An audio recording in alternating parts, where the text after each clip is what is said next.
we are going to finish up our study of quadratic word problems, and I'm sure that breaks you guys' hearts. I'm sure you just want to do many days of this stuff, but that's all we have is just 2 days, okay?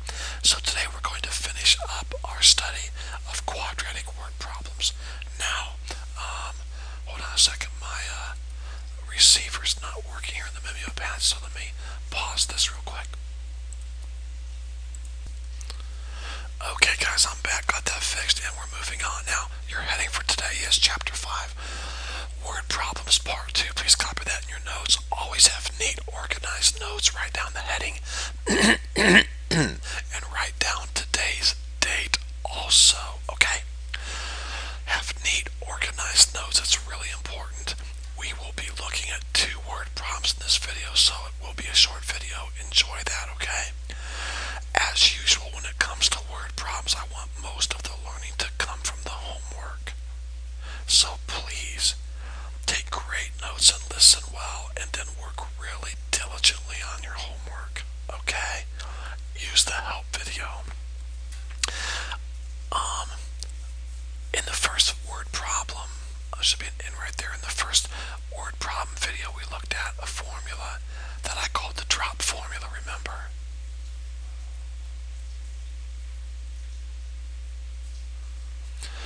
I told you that we would also study a formula in which there is velocity put on an object at the point of release. When you release the object, you're throwing it or putting force on it. We're going to be looking at a word problem like that in this video today. Let's get started, guys. We have 2 problems. Work hard, take notes, and let's see how we do on this material today. When the baton twirler releases the baton into the air, the twirler's hand is 5 feet above the ground. The twirler then catches the baton when it falls back to a height of 6 foot. Now, let's take a look at this again. You're going to be mesmerized by my drawing skills, and that's okay. I love showing off. Now, the person has their arm down here, to be honest with you.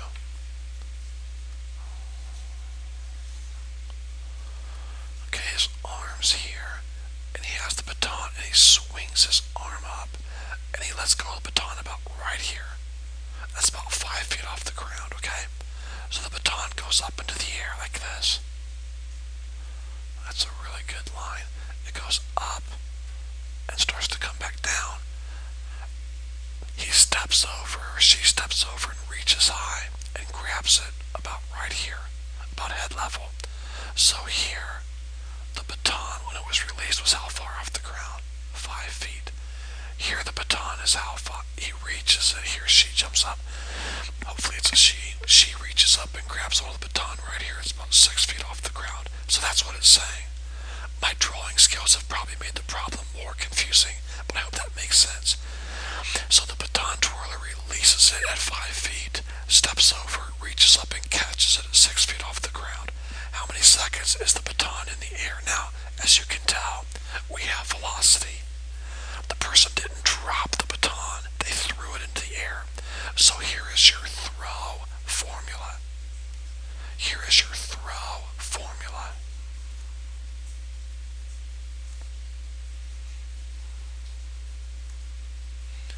Notice it's identical to your drop formula, except we have a middle term put right here in the middle called VT.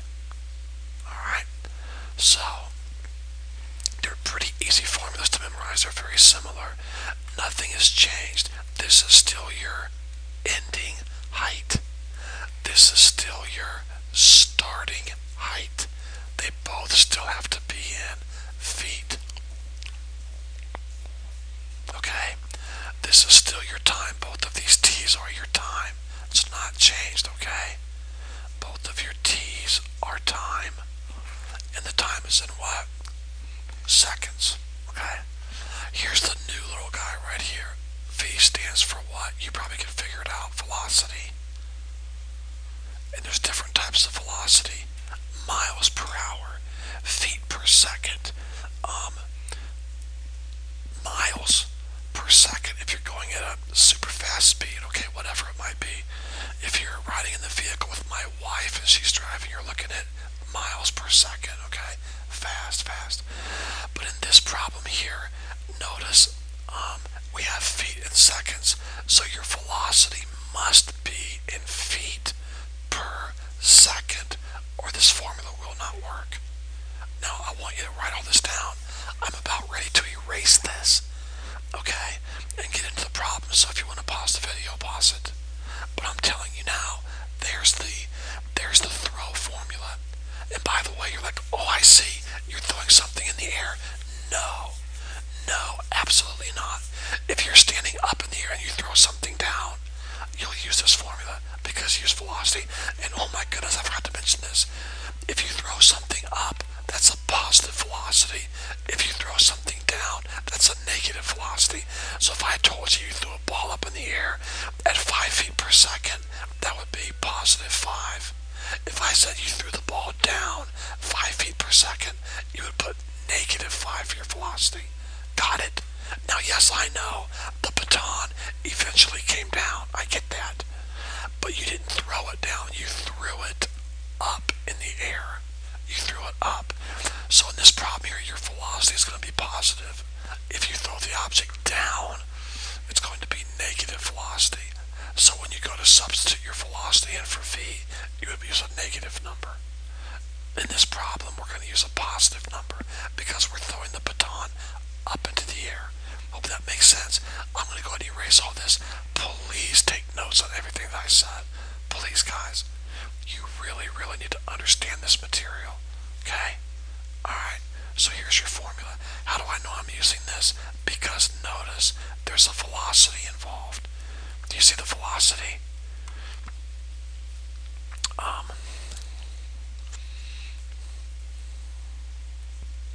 Okay, guys, my fault. Mistake number 100 this year.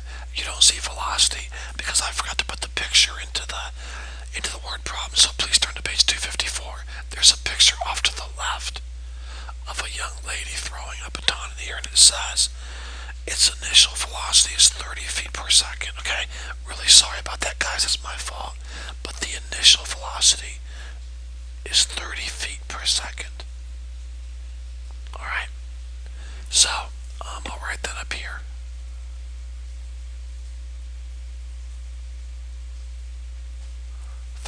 Per second. Okay. Alright, moving on. So here we go. Let's see how many seconds the baton is in the air. Are you ready? My ending height is 6. Remember, she catches it 6 feet off the ground. My time is what I'm looking for, so t stays t. Now my velocity is a positive 30 because I threw it up into the air, so 30. T stays t. My initial, or my starting height is 5. That's where I threw it from, 5 feet off the ground. Look, guys, quadratic equation. We've got a t term, so we're going to have to use completing the square or quadratic formula. So I'm going to bring this 6 over and make it a negative 6. So I'm left with a 0 over here. 0 equals negative 16t squared plus 30t. Negative 1. Okay, there. That's my equation I'm going to solve. Alright, that's the equation I'm going to solve. I'm going to slide this out of the way for a second. And we're going to have to use the quadratic formula to solve this, okay? This is my A, this is my B, this is my C. So negative B plus minus the square root of B squared minus 4ac all over 2a. So here we go.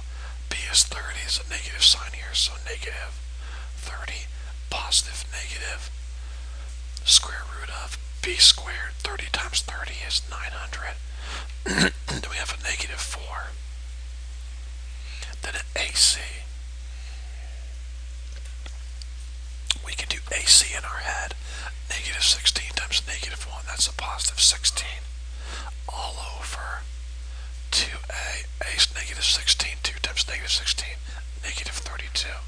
So next I would have negative 30 plus minus 900, and then a negative times a positive is a negative 64 all over negative 32. Now let's simplify this down to one number. So next I would have negative 30 positive negative the square root of 836 all over negative 32. Now let me grab my calculator real quick and find the square root of 836. We're going to get 28.9. I'm going to go ahead and put 29. So negative 30 positive negative 29 all over negative 32. Okay, now we're going to get two fractions out, alright? The first one's negative 30 plus 29 over negative 32. The other one is negative 30 negative 29 all over negative 32. Now, negative 30 and 29 is a negative 1. Negative 1 divided by negative 32 is a positive 0.03. Now, over here we have negative 30 and negative 29. That's negative 59 divided by negative 32 would give us a positive 1.84 or 1.8. So there are my two answers. Got it? I started to put for x. It's not for x. It's for t. I was solving for t. Okay, there's my two answers. So let's apply these two answers now to the problem. Alright, here we go. How many seconds is the baton in the air? Now I've got a serious problem here because both of these are legitimate answers. So how do I know which one to choose? Well, let's think about it. I'm not going to draw my popular stick man, okay? I'm just going to put the ground and the baton. Here's the baton. It was 5 feet off the ground, right? It went up. And then it came down. Okay? And it actually didn't come down that far because it stopped right here at 6 feet off the ground. Do you see that? That's where the guy caught it. Now, here's the baton. Is everybody watching? It traveled up. Oh, look. On the way up, it hit 6 feet. And then on the way down, it hit what? 6 feet. So the faster time is going to be this 6 foot here. In other words, when he let go of it out of his hand, in 0.03 of a second, it already hit 6 feet. Does that make sense? I mean, think about it. This is the quicker time. I mean, what's a shorter time? 0.03 seconds or 1.8 seconds.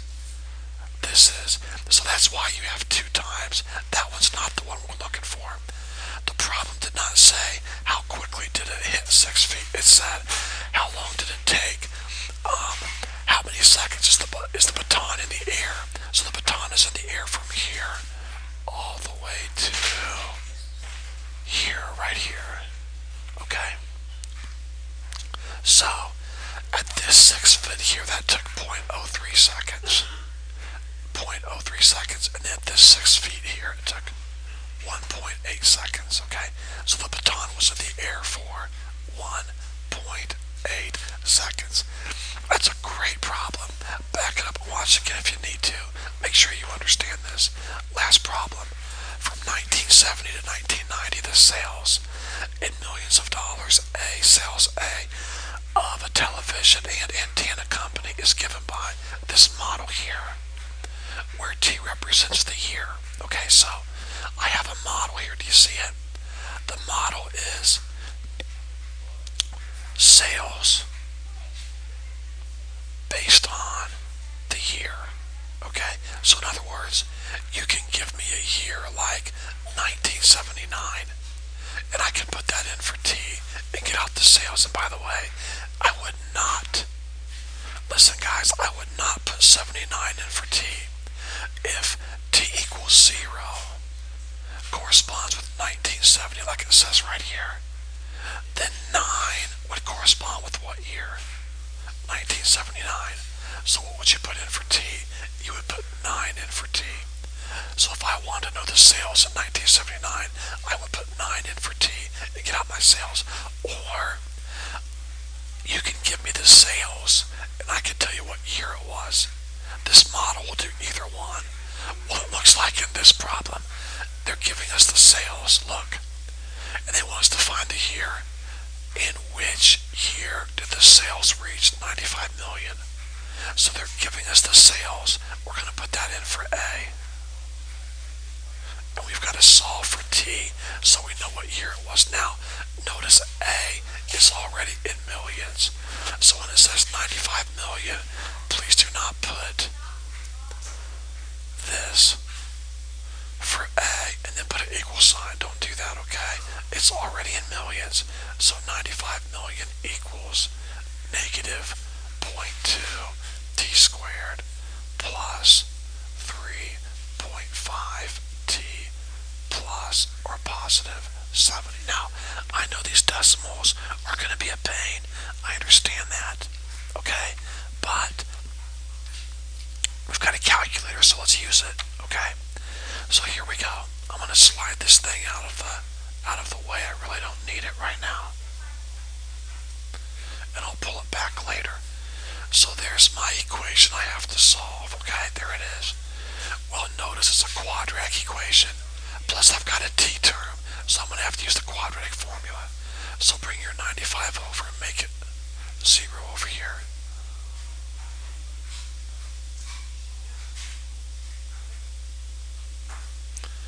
Bring your 95 over, make it a negative 95. So you're left with a negative 25 right here. Okay? So there's the quadratic equation we're going to use right there. So with that in mind, this is my A, this is my B, and this is my C. And here's the formula. Negative B, positive negative square root of B squared minus 4AC all over 2A. Okay? And so here we go. B is positive, so I have a negative, but a positive has to be a negative 3.5. Positive negative square root of B squared. Let me grab my calculator real quick. 3.5 squared is 12.25. Then notice next in your formula is a negative 4. And then an AC. So negative 0.2 times negative 25. Negative 0.2 times negative 25. That will give you a 5. A positive 5. Negative times a negative is positive. Now, in the denominator we have 2A. A is negative 0.2. So 2 times negative 0.2 will give you a negative 0.4. Alright, next let's simplify in here a little bit. Negative 3.5. And I wonder if I've made a mistake somewhere here, guys.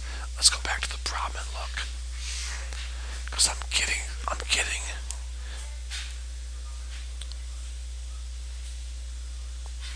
Okay, no, that's right, we're doing fine. Okay, so continuing on. So negative 3.5, positive negative. Then we have 12.25. Then we do our multiplication next, negative 4 times 5, negative 20. All over negative 0.4. Hey, guess what, guys? This is one of the easiest problems we've worked on yet. We're done. We're finished. Look, you have a positive 12 and a negative 20. When you combine those, you're going to get a negative 7.75 under your radical. You can't take the square root of a negative number. Now, I know you've learned to go like this and put an I. That's fine, but not for word problems. I'm getting a negative number into the radical. That means I cannot solve this equation. What does that mean, Mr. Earhart?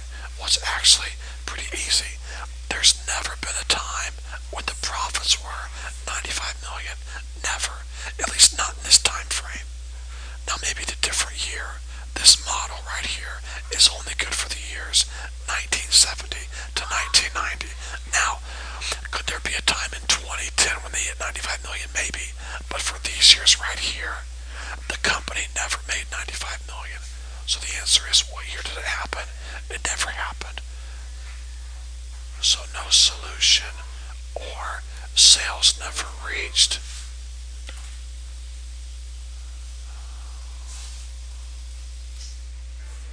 $95 million. Okay? Now listen, your homework is going to be challenging.